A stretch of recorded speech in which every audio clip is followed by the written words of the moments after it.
posiblemente en estos momentos la agenda más inquietante que provocaría mayor inquietud es la agenda globalista, que no es lo mismo que la globalización. Hay gente que lo confunde, pero son cosas distintas. La globalización significa que en Guatemala tú produces un magnífico chocolate que van a poder comprar en Japón, o que van a poder comprar en California, o que van a poder comprar en Italia. Y al mismo tiempo, pues puedes importar el aceite de Italia o puedes importar el sushi del Japón y todos estamos contentos con ello. Eso es la globalización, que tiene muchos aspectos positivos. La agenda globalista es algo muy diferente.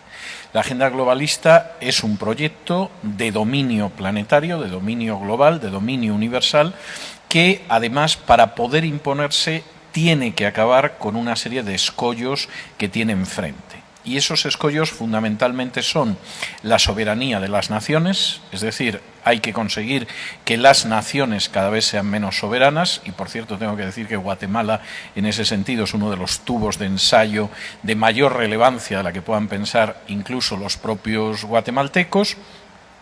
Por supuesto, hay que acabar con la familia. La familia en última instancia es la última trinchera de cualquier cultura humana frente a crisis, como puede ser una crisis económica, una revolución, una guerra. Bueno, la familia es la última trinchera, el último lugar en el que te escondes, y por supuesto el cristianismo, que tiene una escala de valores que por supuesto no va a ver con ojos de agrado lo que significa esa agenda globalista.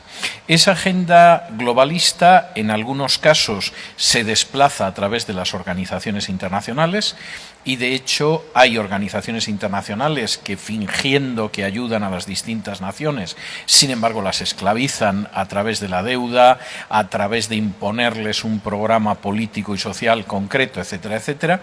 Esa agenda globalista funciona a través también de la ideología de género. En estos momentos la ideología de género se ha convertido prácticamente en el punto que decide si hay respeto a los derechos humanos o no. Y porque además la ideología de género va a permitir una reducción de la población. La agenda globalista es una agenda malthusiana, o sea, tiene la idea de que el crecimiento de la población es un crecimiento incontrolable, maligno, etcétera, y eso tenemos que evitarlo. Y efectivamente, si convencemos a una parte de la población para que derive hacia el transgénero, hacia la homosexualidad, y legalizamos el aborto, esto va a permitir reducir la población del planeta, y de una manera aparentemente limpia. Sin embargo, muchos creen que Centroamérica y Guatemala, por ser un país relativamente conservador, esto pareciera que nunca va a llegar. La circunstancia pareciera, profesor Vidal, nos dice o nos dictamina otra situación y que debemos estar preparados. Bueno, totalmente. De hecho, yo tengo que decir que Hispanoamérica ahora mismo es el campo de batalla. Correcto. Es decir, en Europa, salvo algunas excepciones muy conscientes, como puede ser, por ejemplo, el caso de Hungría, no digamos ya Rusia, Europa se ha rendido a la ideología de género. La ideología de género, incluso en países como España, implica que aquel que no acepte impartir la ideología de género puede ir a prisión. Es decir, puede ser multado, puede ser expulsado de su trabajo como docente, y en un momento determinado pues puede acabar incluso en la cárcel, lo cual es una situación muy grave. Y en Europa hay una pequeña resistencia, el caso de Hungría y de Polonia dentro de la Unión Europea y fuera de la Unión Europea por parte de Rusia. En el caso de Asia, evidentemente pretender que la ideología de género va a ser admitida por el mundo islámico es algo impensable. China está resistiendo también, porque China considera que la ideología de género es como el opio que envenenó a los chinos en el siglo XIX. Correcto. Es decir, ellos dicen, igual que Gran Bretaña nos obligó a aceptar el opio para envenenar a la población china y someternos, el actual opio es la ideología de género. Y entonces el campo de batalla es Hispanoamérica. Hispanoamérica, que tiene el precedente tristísimo de España, de otras naciones europeas, y por supuesto Hispanoamérica sin ningún tipo de excepción. Es decir, la idea es que eso vaya desde el Río Grande hasta la Tierra del Fuego, y que por supuesto incluya incluso los pequeños países de Centroamérica, no solo Argentina o el Brasil o Chile o México, sino que esto afecte a los pequeños países. Por supuesto, nos gustaría escuchar qué podemos hacer nosotros como cristianos y como iglesia, pero antes le ha tocado resistir muchas cosas y eso le ha traído muchas consecuencias en su propia vida. Mira, yo creo que tenemos que defender las posiciones en las que creemos.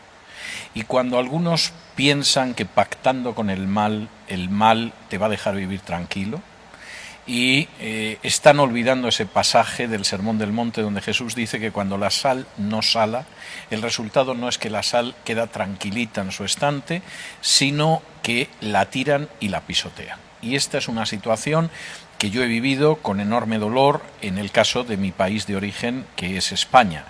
Yo recuerdo cuando en el año 2004 empezaron a aparecer las primeras normas de ideología de género en España, que las voces que se alzaron frente a eso fueron voces muy escasas, entre ellas la mía. Y desde luego desde ese momento empezaron, por supuesto, toda la cuestión de amenazas, etcétera, etcétera.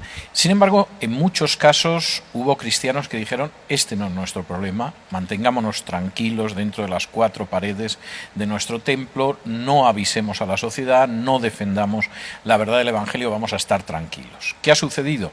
Pues que se han ido aprobando normas cada vez más duras. Empezaron legalizando el matrimonio homosexual, luego vino la adopción de niños por parejas homosexuales, pero ahora estamos en la etapa de leyes contra la discriminación por razón de género, que suena bien, porque todo el mundo quisiera que no hubiera discriminación, pero que en realidad son leyes para perseguir a aquellos que no se arrodillan ante la ideología de género. Y de pronto, aquellos que decidieron guardar silencio en su momento, se han dado cuenta de que el día menos pensado, pues a lo mejor a un pastor lo pueden detener, si se le ocurre predicar sobre lo que dicen los primeros capítulos de Romanos Pablo acerca de la homosexualidad. O que de pronto un día le pueden llegar 2 lesbianas a su iglesia diciendo que quieren que las case y como diga que no las case, le pueden denunciar por discriminarlas por razón de género, etcétera. Y entonces el no haber sido sal en su momento implica que ahora mismo esa sal la están pisoteando.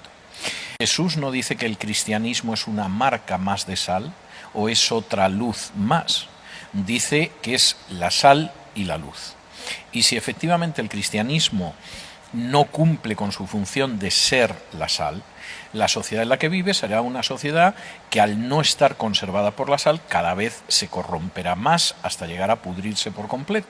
Entonces estamos contemplando ya atrocidades terribles, pero esto es solo el inicio de lo que podemos llegar a ver si el cristianismo no actúa como sal y como luz. Y esto debería ser un clarinazo de alarma. Tenemos que ver las señales de los tiempos y no solo verlas y decir, bueno, esto significa que Cristo está cerca. Eso no lo podemos saber. Correcto. Tenemos que ver las señales de los tiempos y cumplir con nuestra misión. Y nuestra misión es ser la sal y la luz en una sociedad que si no tiene esa sal se corromperá y si no tiene esa luz lo único que puede hacer es tropezar en medio de las tinieblas.